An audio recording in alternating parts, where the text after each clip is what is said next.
The easiest thing I've done was to get out from under the labels and to live the life that I live. The most difficult thing I've ever done was to believe that I can do it. The difference is that when you don't know what's impacting you, and it's something that's holding you down and you're not aware of it.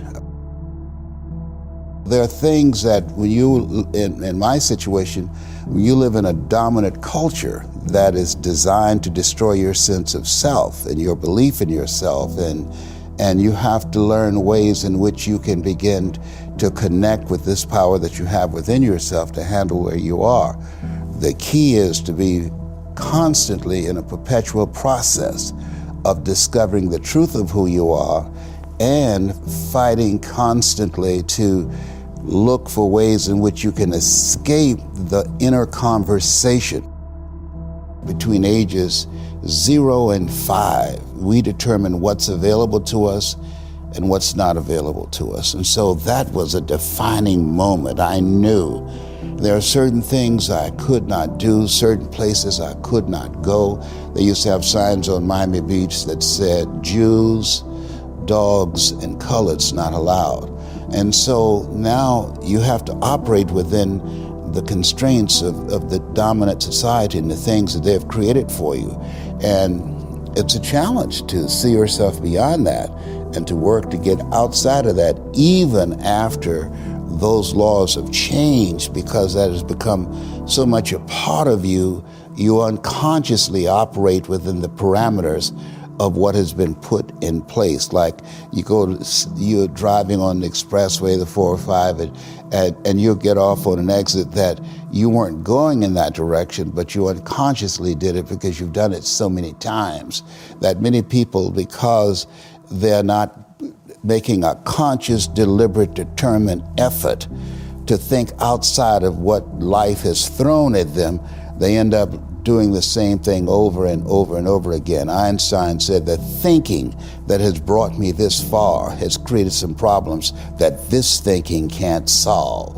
And so through relationships, through reading, through studies, through goals and dreams beyond your comfort zone, it allows you to begin to live out of your imagination as opposed to out of your history. Disney said, the imagination is a preview of what's to come.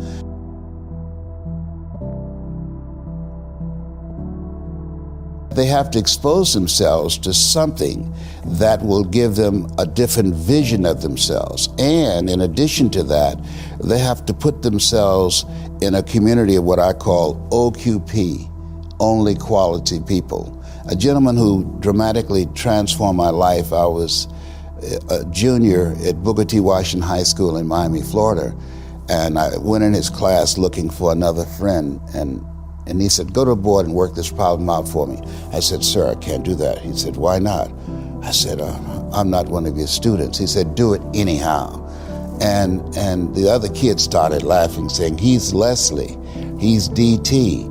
And he said, what's DT? His brother is smart, but he's the dumb twin.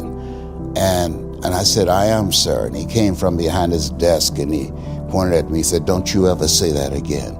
Someone's opinion of you does not have to become your reality. And he taught me 3 things. He said, if you want to become successful in life, young man, he said, number 1, you got to change your mindset. He said, you don't get in life what you want, you get in life what you are. Number 2, practice OQP, only quality people. You earn within $2,000 to $3,000 of your closest friends.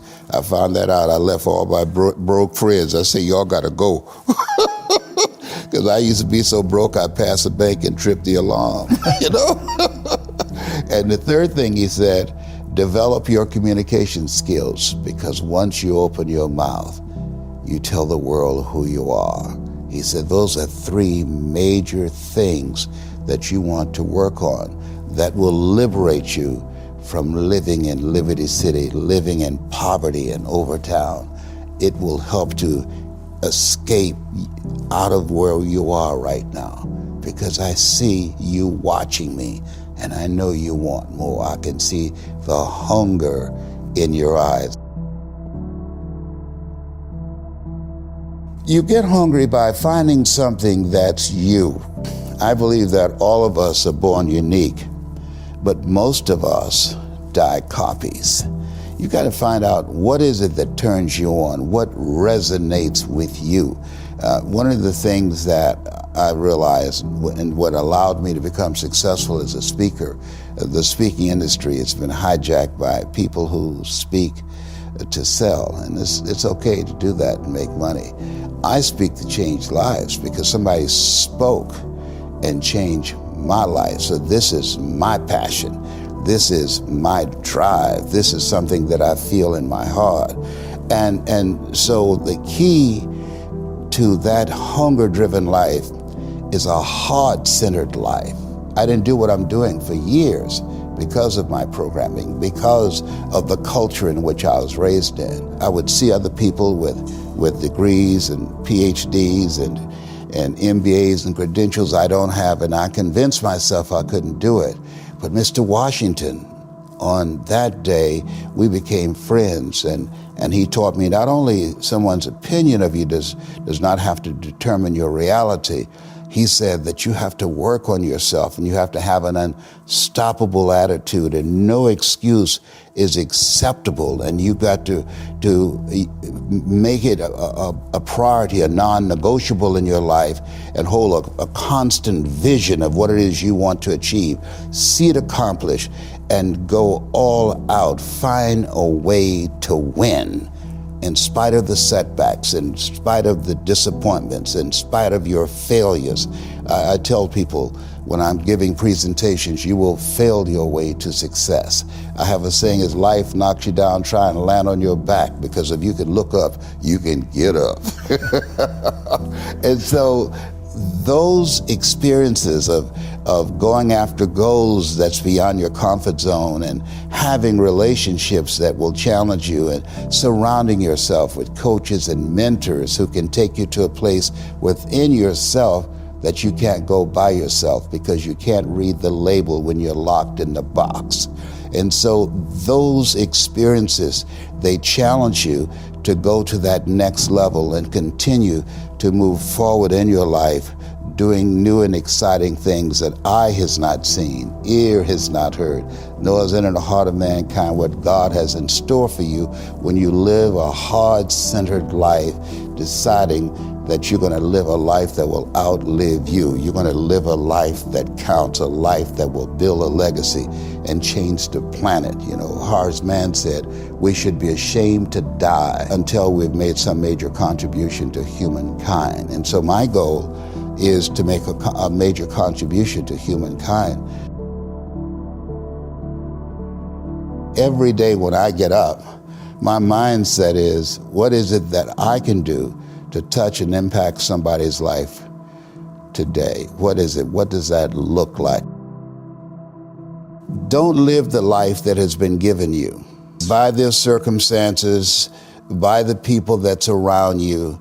That Sidney Poitier wrote a book called The Measure of a Man. And he said, when you go for a walk with someone, something happens without being spoken. He said, either you adjust to their pace or they adjust to your pace. Whose pace have you adjusted to? And so there are things that we pick up and we think that they're our choices, but they're the choices that we've been programmed by life to do. When we leave our homes in the morning, we're bombarded with over 6,000 advertising hits through Facebook, through Twitter, through Instagram, through television, through our phones and through our communities, and through the computers. And so all of these things are impacting us every day. So if you don't have a program for your mind, then your mind is going to be programmed, and you'll find yourself doing things that you did not know, and that they affected you, that they, through marketing techniques and strategies, that they will create a thirst within you. I came up in an era that said if you built the best mousetrap, the world would be the path to your door. But if you know marketing, people will sleep outside your store to buy a telephone they've never touched or seen.